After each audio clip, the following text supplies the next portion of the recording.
The Transfiguration, light on the mountain, welcome. You've come to a sacred height, a mountain not marked on any map, but remembered in whispers and wonder. Tonight, we rise slowly, step by step through the thinning air of holy encounter, to a place where time folds in on itself, where past, present, and eternity meet in silence and light. This is a story of radiant transformation, of three figures: Jesus, Elijah, and Moses, and the mystery that bound them together on one unforgettable mountaintop. But before the light, there was the climb, and before the voice, there was the hush. Tonight's journey will unfold gently across 4 segments. First, we'll walk through the daily world of Jesus' disciples, their footsteps, their fears, their longings. Then we'll enter the transfiguration moment itself, a vision so intense it left even the boldest apostles speechless. After that, we'll reflect on the mystery and meaning of this sacred moment, how light revealed what words could not. And finally, we'll contrast the quiet awe on the mountain with the noise of the crowds waiting below. Let your breath settle. Let your shoulders soften. Let the stillness open like dawn. You are invited to climb now into the light. Daily life with the teacher. Imagine the dust of Galilee clinging to your sandals. The low murmur of voices as crowds gather, not just for miracles, but for something they couldn't name. You are a disciple, following a teacher whose words cut deeper than scripture, yet soothe like water in the desert. Every morning, you wake before the sun. Fishermen, zealots, tax collectors, you walk side by side, bound not by status but by call. Jesus doesn't lead like the rabbis. He walks slowly. He notices birds, children, fig trees, and forgotten women. He weeps. He laughs. He disappears into hills at night to pray. Sometimes you understand him. Sometimes you don't. You've seen him still the sea. You've heard demons cry out. You've watched the religious leaders bristle with rage. But then he says strange things, like take up your cross, like the first shall be last, and most recently that he must suffer. The air has grown heavy. A kind of holy tension follows your every step. And now, he has chosen just 3 of you, Peter, James, and John. He says, come. You don't ask why. You climb, 1 foot, then the next. The sky grows brighter, the ground's deeper, and something in your chest begins to stir. You don't know it yet, but heaven is about to open. Not in the temple, not in the city, but here on this wild, forgotten mountain. When you're ready, we'll step into the moment of light.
But it is final. When the cloud lifts, Elijah is gone. Moses is gone. Only Jesus remains, but he is no longer glowing. Just a man standing on a mountain with dust on his feet and forever in his eyes. When you're ready, we'll explore the mystery of what this moment truly means. What really happened on that mountain? Was it a glimpse into the future, a memory of the beginning, or something beyond time altogether? Theologians would wrestle with it for centuries. Artists would try to paint it, light on robes, halos and gold leaf, faces turned upward in awe. But those who were there, they couldn't explain it. They could only remember.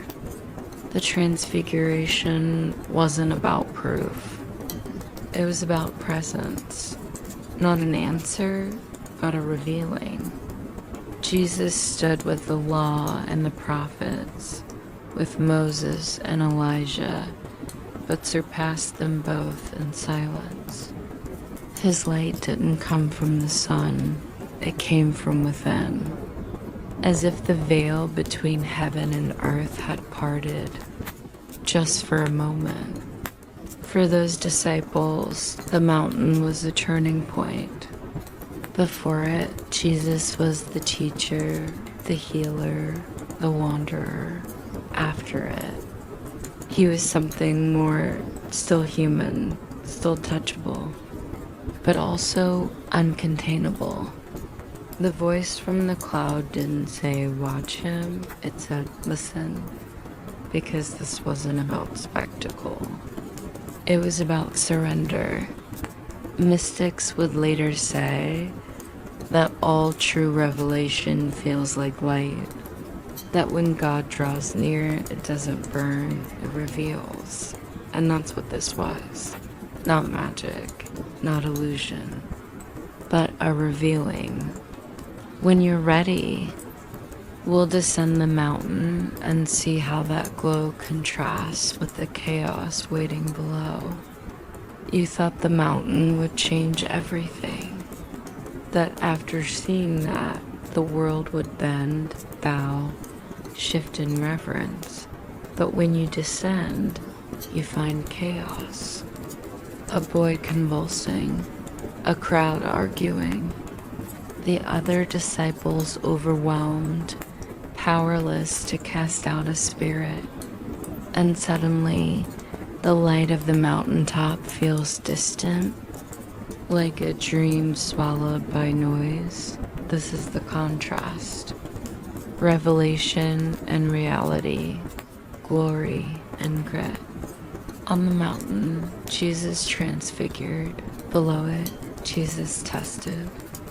Peter wanted to build tents and stay, but Jesus always walks down the mountain, because the point of light is not to avoid the darkness, but to carry it into it. The religious leaders still don't believe. Rome still holds power, and the cross is now closer than ever. But something is different, not in the world, but in you. You've seen him radiant. You've heard the voice. You know now, he is more than a teacher. He is the meeting point between heaven and earth.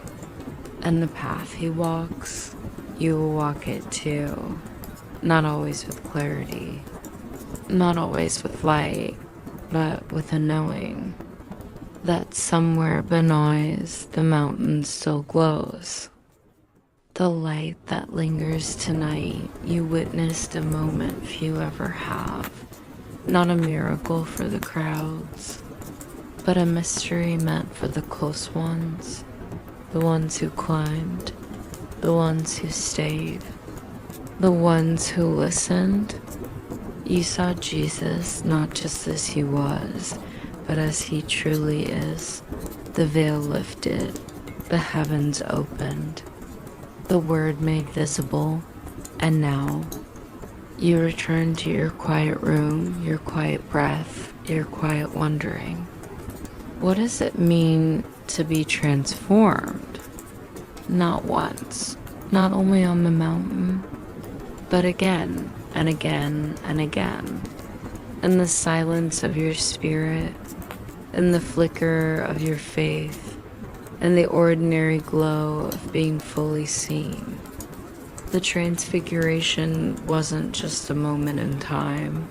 It was a mirror, an invitation to remember that glory can shine through dust, and the divine often chooses mountains of silence over temples of noise. As you rest now, let that light settle into your bones. Let it wash through your dreams, and may you wake with just a little more wonder than before. Sleep well,